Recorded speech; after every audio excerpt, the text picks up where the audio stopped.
2026 June 4 തെക്കു പടിഞ്ഞാറൻ കാലവർഷം കേരളത്തിൽ എത്തുമെന്ന് ഇന്ത്യൻ കാലാവസ്ഥാ വകുപ്പ് അറിയിച്ചു. സംസ്ഥാനത്തിന്റെ വിവിധ ഭാഗങ്ങളിൽ ശക്തമായ മഴ തുടരുന്നതിനാൽ മുന്നറിയിപ്പുകൾ നൽകിയിട്ടുണ്ട്. എന്നാൽ തെക്കു പടിഞ്ഞാറൻ കാലവർഷത്തിന്റെ കേരളത്തിലേക്കുള്ള വരവ് ഇനി വൈകുമെന്നാണ് നിലവിലെ റിപ്പോർട്ടുകൾ സൂചിപ്പിക്കുന്നത്.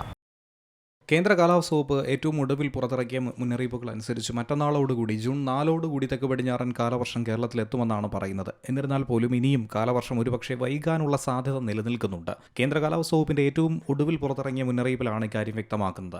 ശക്തമായ കാലവർഷത്തിനാവശ്യമായിട്ടുള്ള ഉപരിതല കിഴക്കൻ കാറ്റുകൾ ജൂൺ 5-6 തീയതികൾക്ക് ശേഷം മാത്രമേ ദക്ഷിണേന്ത്യക്ക് മുകളിലെത്തൂ എന്നാണ് നിലവിൽ സൂചന. ദക്ഷിണേന്ത്യക്ക് മുകളിൽ ഇത് പൂർണ്ണമായി രൂപപ്പെടാനുള്ള സാധ്യത 5 മുതൽ 6 വരെ തീയതികൾക്ക് ശേഷം മാത്രമായിരിക്കുമെന്നാണ് അറിയാൻ കഴിയുന്നത്. കേരളത്തിലെ കാലവർഷത്തിന്റെ തുടക്കം കനത്ത മഴയോടെ ആയിരിക്കില്ല എന്നാണ് സൂചന. അതുകൂടാതെ തന്നെ നമുക്ക് മനസ്സിലാക്കാൻ കഴിയുന്നത് നേരത്തെ തന്നെ മുന്നറിയിപ്പുണ്ടായിരുന്നു. കഴിഞ്ഞ തവണത്തേക്കാൾ, അതായത് സാധാരണ ലഭിക്കുന്നതിൽ നിന്നും ശരാശരിയിൽ 90% മഴ കുറവായിരിക്കും. വളരെ നേരിയതോ ദുർബലമോ ആയ രീതിയിലായിരിക്കും ഇത്തവണ കാലവർഷത്തിന്റെ തുടക്കം.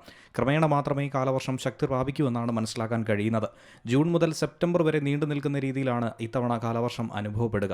ഇന്ത്യൻ മഹാസമുദ്രത്തിൽ നിന്നും വീശുന്ന ഈർപ്പമുള്ള കാറ്റാണ് മൺസൂൺ മഴയ്ക്ക് കാരണമായി മാറുന്നത്. കാലവർഷത്തെക്കുറിച്ച് പരിശോധിക്കാനായി കാലാവസ്ഥാ വകുപ്പ് ഉപയോഗിക്കുന്ന പുതിയ കമ്പ്യൂട്ടർ മോഡൽ അടക്കം ഇത്തവണ അവതരിപ്പിച്ചിട്ടുണ്ട്. ഗ്ലോബൽ ഫോർകാസ്റ്റ് സിസ്റ്റം അനുസരിച്ചുകൊണ്ട് തന്നെയാണ് മുന്നറിയിപ്പുകൾ ഇനി പുറപ്പെടുവിക്കുന്നത്. ഇത് അന്തരീക്ഷത്തിലെ വിവരങ്ങൾ സൂക്ഷ്മമായി വിശകലനം ചെയ്ത് പരിശോധിച്ച് ദിവസങ്ങൾക്ക് മുന്നേ തന്നെ കാലാവസ്ഥാ വ്യതിയാനങ്ങൾ പ്രവചിക്കാൻ ഇതിലൂടെ കഴിയും. ഏറ്റവും പുതിയ കണ്ടെത്തൽ അനുസരിച്ചാണ് കാലവർഷത്തെ വൈകും എന്ന സൂചനയിലൂടെ മനസ്സിലാക്കാൻ കഴിഞ്ഞിരിക്കുന്നത്. പടിഞ്ഞാറ് നിന്നുള്ള ഈർപ്പം നിറഞ്ഞ കാറ്റാണ് ഇത്തവണ കാലവർഷം വൈകാനുള്ള ഒരു കാരണമായി പറയുന്നത്. വെസ്റ്റേൺ ഡിസ്റ്റർബൻസ് എന്ന രീതിയിലാണ് ഇതിനെ ചൂണ്ടിക്കാണിക്കുന്നത്. ഈ കാറ്റ് പൂർണ്ണമായും അവിടെ നിന്ന് നീങ്ങിയാൽ മാത്രമേ ഇത്തവണ കാലവർഷത്തിന് ആവശ്യമായിട്ടുള്ള കിഴക്കൻ കാറ്റുകൾക്ക് ദക്ഷിണേന്ത്യക്ക് മുകളിലേക്ക് എത്താനായി സാധിക്കൂ, അവിടെ ബലം ശക്തി പ്രാപിക്കാനായി കഴിയുകയുള്ളൂ. അതുവരെ കേരളത്തിന് മുകളിലുള്ള പ്രാരംഭ മൺസൂൺ പ്രവാഹം വളരെ ദുർബലമായി നിൽക്കുമെന്നാണ് മനസ്സിലാക്കാൻ കഴിയുന്നത്. ഈ പ്രീ മൺസൂൺ മഴ ശക്തി പ്രാപിക്കാനുള്ള സാധ്യതകളും അതുകൊണ്ട് തന്നെ കുറവ് തന്നെയാണ്. കേരളത്തിൽ കാലവർഷം ശക്തി പ്രാപിക്കാനുള്ള സമയം ഇനിയും 2-3 ദിവസങ്ങൾ എടുക്കുമെന്നാണ് നിലവിൽ മനസ്സിലാക്കാനായി കഴിയുന്നത്. News desk Zee Malayalam news. ഏറ്റവും പുതിയ വാർത്തകളും വിശേഷങ്ങളും വിരൽത്തുമ്പിലറിയാൻ സീ മലയാളം ന്യൂസ് എല്ലാ ഡിജിറ്റൽ പ്ലാറ്റ്ഫോമുകളിലും ലഭ്യം.